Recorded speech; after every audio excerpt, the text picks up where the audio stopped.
Oh, hey. Welcome back to another episode of The Common Plowboy. I'm The Common Plowboy. Check it out. I'm going to do another special today because specials are fun. They're actually special. Anyway, documented in history in the Bible, I'm going to call it by name. Okay, the Cyrus cylinder, written by King Cyrus the Great in 538 BC, was a document. It was found in Babylon, Iraq in 1879. It resides in the British Museum right now. States 4 major key points that we need to keep in mind. 1, he took Babylon. 2, he released the slaves. 3, he restored the temple in the city. And 4, he calls God Marduk.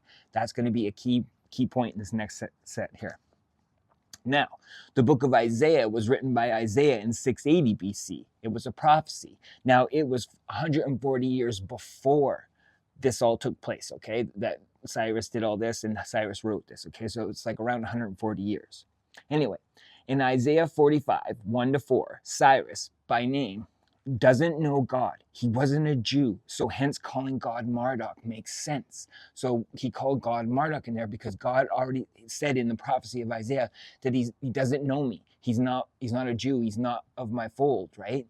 So when he called God Marduk on that cylinder, it made sense. That's why it's a key point. In Isaiah 44:28, Cyrus, by name, will say, rebuild God's city and temple. Now in Isaiah 45:13, God says he will rebuild my city and set my people free.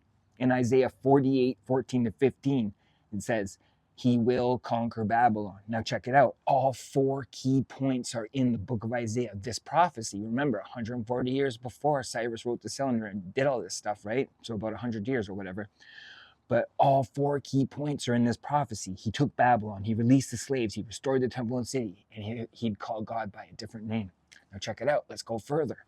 In the book of Ezra, written by Ezra in 457 BC, now this is documented, okay? And this is 80 years after the Cyrus cylinder was written and all this stuff was done, okay? So in Ezra 4:3, Cyrus, by name, says, rebuild the temple. In Ezra 4:12, Cyrus releases the Jews and says, rebuild the city.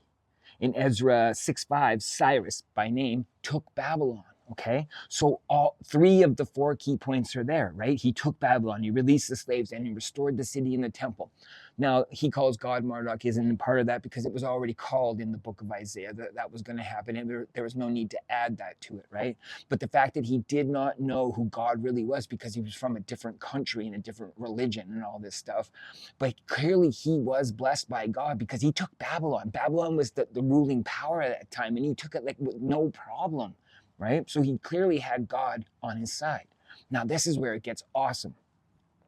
In Ezra 5:17-6:12, questions arose in this time that this did not happen because people were angry that Jerusalem was being rebuilt and these Jews couldn't come back to restore everything, right? So Persians in that area were angry about it. So they said that this didn't happen. Cyrus didn't say this stuff. So the next king, Darius, ordered a search of the records and found that it did, and he sanctioned it. He found truth in the documents, just like we can today in the Cyrus cylinder. Brothers and sisters, go look up the Cyrus cylinder. I'm going to add Cyrus cylinder. I'm going to add a picture to it just so you can get an idea of what it looks like and whatnot.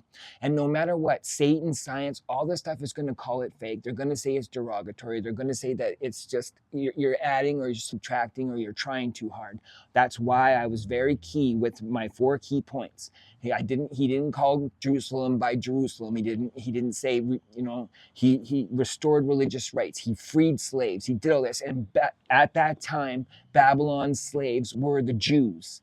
And so they got released. And not only that, when they got released, they got sent back with all the stuff that Nebuchadnezzar had taken.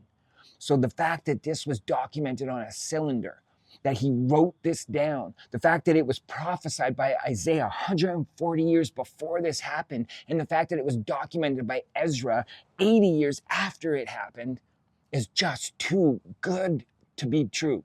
That's why it is. That's why the Bible is so dope, right? So remember, there's so many things that artifacts and archaeology will document in history that we can link to the Bible. I'm going to find so much more, and I'm going to do more of these specials because I really, really dig validating the Bible like this. Thanks for your time.